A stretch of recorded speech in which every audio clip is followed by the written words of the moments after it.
Cet épisode commence avec Ferit, qui tient tendrement la main de son épouse Nazli et l'accompagne jusqu'à son siège pour la cérémonie de célébration de leur mariage civil. Le maire entame les formalités sous les applaudissements des invités. Bulut, ravi, tape des mains avec enthousiasme. Phatos et Engin jouent aussi le rôle de témoins du mariage. De son côté, Tariq observe la scène avec une pointe de jalousie, en voyant Phatos et Engin côte à côte. Le maire s'adresse à Nazli et lui demande si elle accepte de prendre Ferit pour époux. Elle pose un regard hésitant sur Ferit, puis esquisse un sourire en direction de Bulut, qui la fixe les yeux grands ouverts, avant de répondre « Oui ». Bulut, fou de joie, saute en applaudissant. Le maire se tourne ensuite vers Ferit et lui pose la même question. Ferit regarde un instant Nazli, puis jette un coup d'œil à Bulut, qui semble débordant d'enthousiasme. Il répond alors « oui » à son tour. Un tonnerre d'applaudissements éclate dans la salle, célébrant l'union des mariés. Les deux époux passent à la signature des actes, suivis par leurs témoins Phatos et Engin. Le maire les déclare officiellement mari et femme. Ferit affiche un sourire satisfait, tandis que Nazli, moins enjouée, esquisse un léger sourire de convenance. Les invités réclament alors un baiser. Ferit s'approche de Nazli pour l'embrasser, mais elle lui tend sa joue, refusant qu'il l'embrasse sur les lèvres. Le public applaudit encore, créant une ambiance joyeuse et festive. Pendant ce temps, Denis, seul chez lui, pleure en humant le parfum de Nazli imprégné sur son foulard. Il se remémore les moments qu'ils ont partagés et ressent une profonde mélancolie. Il serre le foulard contre son cœur, conscient qu'elle appartient désormais à Ferit Aslan. Soudain, on frappe à sa porte. Il va ouvrir et découvre Alia sur le seuil. Elle lui fait remarquer que tout le monde est au mariage et qu'elle ne l'a pas vu là-bas. Chez Ferit, les invités viennent féliciter les jeunes mariés, puis commencent à partir.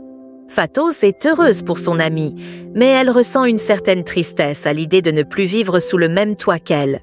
Nazli la rassure en lui promettant de l'appeler à tout moment et la serre affectueusement dans ses bras. Asuman, la sœur de Nazli, plaisante en disant que sa sœur est désormais la maîtresse de maison de Ferit. Elle ajoute qu'elle a bien compris que le cœur d'un homme passe par son estomac, car Nazli est entrée dans la vie de Ferit en tant que cuisinière et en est ressortie comme son épouse. Manami propose alors à Nazli de lancer son bouquet de fleurs. Elle s'exécute et, contre toute attente, le bouquet atterrit dans les mains de Tariq, provoquant les rires de l'assemblée. Phatos plaisante en disant que c'est un signe du destin, mais Tariq, sceptique, répond qu'il n'a pas cette chance. Il offre alors la fleur à Manami, en lui souhaitant qu'elle lui porte bonheur. Engin suggère à Phatos de s'en aller pour laisser les mariés se reposer après cette longue journée. Les invités quittent peu à peu les lieux, laissant Ferit et Nazli seuls. Ailleurs, Demey, furieuse, regarde les photos du mariage dans les journaux et jure que tout n'est pas encore fini. À l'entreprise, Akan profite de l'absence de tout le monde pour fouiller dans les registres afin de repérer les prochaines livraisons. Il mijote un plan pour nuire à Ferit.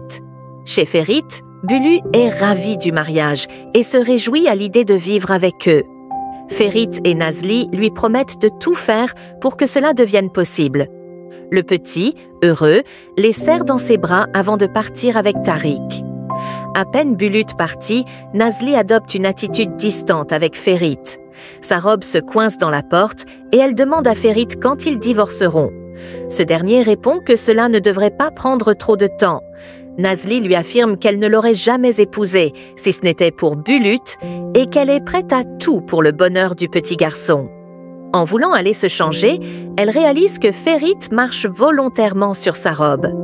Un sourire malicieux aux lèvres, il retire son pied au dernier moment, laissant planer une tension palpable entre eux. Pendant ce temps, Engin est chez Phatos.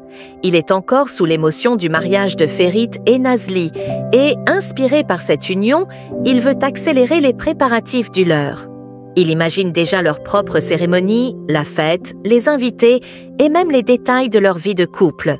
Pourtant, Phatos ne partage pas son enthousiasme et trouve constamment des excuses pour retarder les choses. Intrigué, Engin finit par lui demander franchement si elle a des doutes. Phatos, légèrement gênée, lui assure que non. Elle explique simplement qu'elle aimerait que les choses avancent progressivement et qu'elle veut savourer chaque étape de leur relation. Engin, frustré par cette réponse, se lève d'un bond. Il attrape sa veste et, sans un mot de plus, quitte la maison en disant qu'il a besoin de marcher pour se changer les idées. Phatos reste là, un peu troublée, mais consciente que son attitude le blesse. Chez Ferit, Nazli, seule dans sa chambre, tente tant bien que mal de déboutonner sa robe de mariée. Elle tire sur les boutons, essaye de les attraper à l'aveugle, mais rien n'y fait. Elle soupire d'agacement, puis, par fierté, refuse toujours de demander de l'aide à Ferit. Elle tourne en rond dans sa chambre, cherchant un moyen d'y arriver seule, mais plus elle essaie, plus elle s'énerve. Chez Denis, l'ambiance est lourde. Assis sur son canapé, guitare en main, il gratte quelques notes d'une mélodie mélancolique. Alia est assise près de lui et l'observe avec inquiétude. Elle voit bien qu'il n'est pas dans son état habituel. Son regard est perdu, sa musique est triste et son esprit est ailleurs. Elle pose doucement une main sur son épaule et lui dit qu'il doit arrêter de se faire du mal. Elle lui rappelle que Ferit et Nazli sont désormais mariés et qu'il est temps de tourner la page. Mais Denise n'écoute pas vraiment. Il prend une grande inspiration et boit une gorgée de son verre. Alia, cherchant à lui redonner le sourire, change de sujet. Elle lui propose un voyage en France et annonce qu'elle a déjà trouvé un concert où ils pourraient aller ensemble. Denise lève les yeux vers elle, surpris.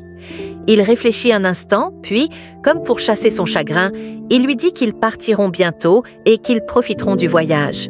Alia, ravie, se jette dans ses bras, heureuse de voir qu'il accepte enfin de penser à autre chose. Pendant ce temps, Asuman et Phatos se disputent pour récupérer certaines affaires de Nazli. Asuman veut garder quelques objets en souvenir de sa sœur, mais Phatos, déjà bouleversé par le départ de son ami, refuse de se séparer de quoi que ce soit. Une dispute éclate entre elles, chacune campant sur sa position. Chez Ferit, la nuit passe lentement. Nazli, toujours dans sa robe, se dirige vers la cuisine pour boire un verre d'eau. Elle y trouve Ferit, qui semble perdu dans ses pensées. Après une longue hésitation, elle finit par lui demander de l'aider à déboutonner sa robe. Ferit s'approche doucement, pose ses mains sur les boutons et commence à les défaire un à un, son regard plongé dans celui de Nazli. L'atmosphère devient soudainement plus intime, plus intense. Chez Denise, Alia revient avec un plateau de nourriture et insiste pour qu'il mange un peu. Mais Denise refuse. Il boit à la place, s'enfonçant un peu plus dans son chagrin. Alia tente de lui parler de leur voyage, lui raconte tous les endroits qu'ils visiteront en France, mais il ne semble pas y prêter attention. Puis, sans prévenir, elle lui dépose un léger baiser sur les lèvres. Denise, surpris, reste figée quelques secondes, puis, dans un élan incontrôlé, l'attire à lui et l'embrasse avec passion. Chez Ferit, il a du mal à ouvrir les derniers boutons de la robe de Nazli. Ses mains tremblent légèrement, troublées par la proximité entre eux. Finalement, il parvient à les défaire et s'éloigne doucement.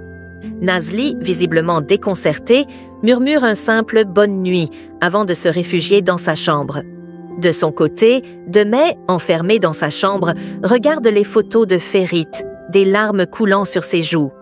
Elle caresse du bout des doigts son visage sur l'image, repensant au moment qu'ils ont partagé.